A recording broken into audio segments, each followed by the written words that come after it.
नमस्कार, मी कोमल. आज आपण बनवणार आहोत कच्च्या बटाट्याची सुक्की भाजी. ती भाजी बनवण्यासाठी इथं मी 4 कच्चे बटाटे घेतलेले आहेत. सुरुवातीला मी बटाट्याची साल काढून घेणार आहे.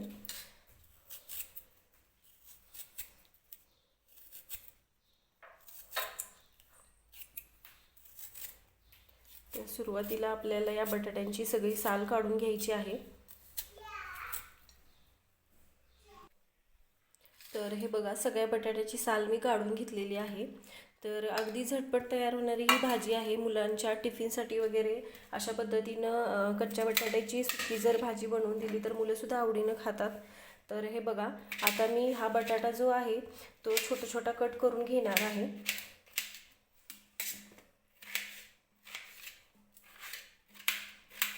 छोटे छोटे फोडी मी कट करून घेते.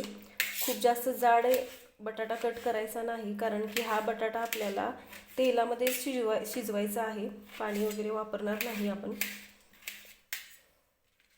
हे बघा, असे छोटे छोटे मी बटाटा असा कट करून घेतलेला आहे. सगळा बटाटा मी अशाच पद्धतीनं कट करून घेणार आहे आणि स्वच्छ पाण्याने धुवून घेणार आहे. 3-4 पाण्याने धुवायचा आहे बटाटा.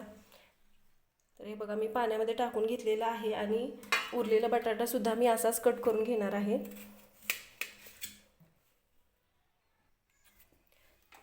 बटाटा मी 3-4 पाण्याने धुवून घेतलेला आहे. भाजी बनवण्यासाठी इथं मी एक कढई घेतलेली आहे. ती कढई गरम करायला ठेवलेली आहे. कढई गरम झालेली आहे. मी सुरुवातीला कढईमध्ये तेल टाकून घेते. या बटाट्याला आपण अजिबात पाणी वापरणार नाही. सुक्का बटाटा आज आपण बनवतोय, तो पण कच्च्या बटाट्याचा.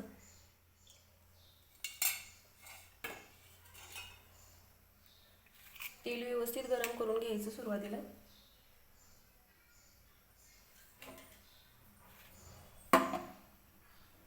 तेल गरम झालेलं आहे. सुरुवातीला मी टाकते तेलामध्ये मोहरी. मोहरी व्यवस्थित तडतडू द्यायची आहे.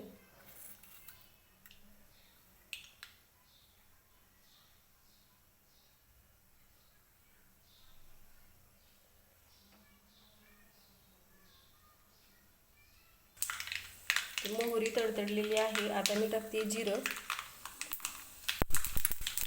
जिरं सुद्धा छान फुललं की मी बारीक चिरलेला कांदा घेतलेला आहे. तो कांदा सुरुवातीला टाकून घेणार आहे.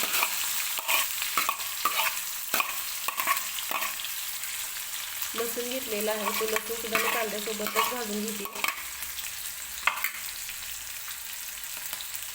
आणि कढीपत्त्याची पानं आहेत ती सुद्धा तेलामध्ये टाकून घ्यायची आहे.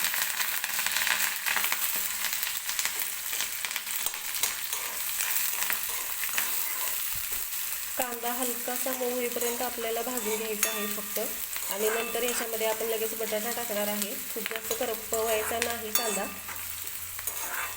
थोडासा मऊ होईपर्यंतच तेलामध्ये कांदा भाजून घ्यायचा, कारण की आपण याच्यामध्ये बटाटा टाकणार आहे.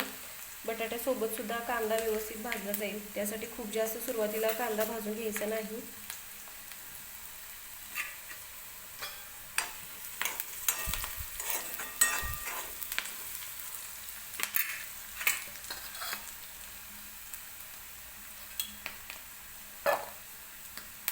कांदा भाजतोय तोपर्यंत मी बटाटा पाण्यामध्ये टाकून ठेवला होता, स्वच्छ पाण्याने धुवून. तो बटाटा एका प्लेटमध्ये काढून घेते मी.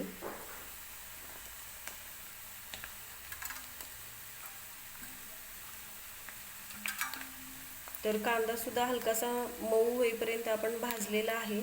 आता मी याच्यामध्ये टाकणार आहे बटाटा. बटाटा टाकल्यानंतर सुद्धा आपल्याला हा बटाटा तेलामध्ये भाजून घ्यायचा आहे. अगदी मऊ होईपर्यंत हा बटाटा आपण 3 ते 4 मिनिटे तेलामध्ये भाजून घेणार आहोत.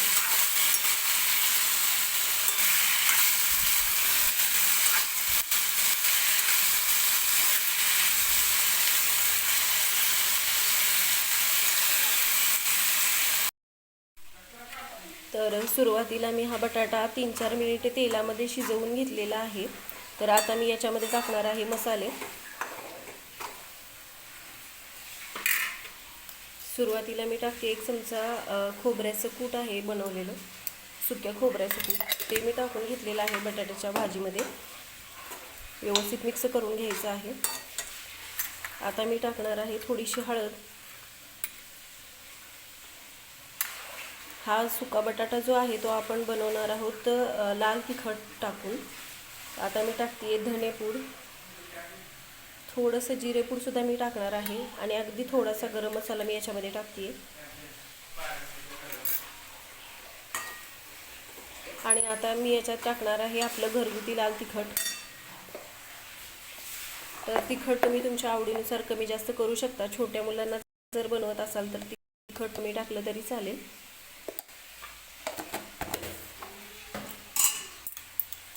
आणि आता मी व्यवस्थित सगळे मसाले या बटाट्यामध्ये परतून घेते।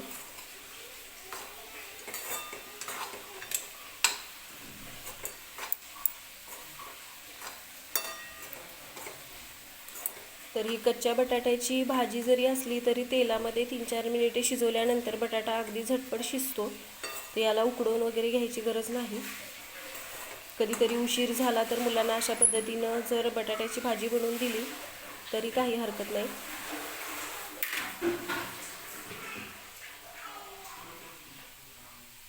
चवीनुसार मीठ टाकून घ्यायचं आहे आणि परत मी व्यवस्थित मिक्स करून घेते बटाटा आणि याच्यावरती एक प्लेट झाकून ठेवणार आहे आणि परत हा बटाटा मी 3-4 मिनिटे शिजवून घेणार आहे।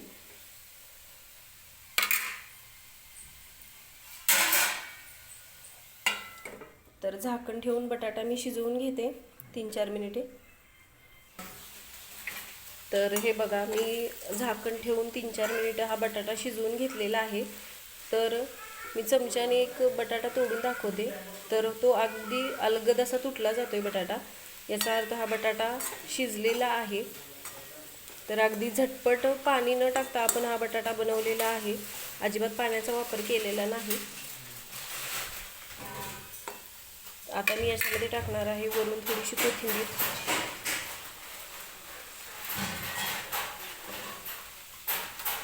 व्यवस्थित मिक्स करून घ्यायची आणि आता मी गॅस बंद करून घेते।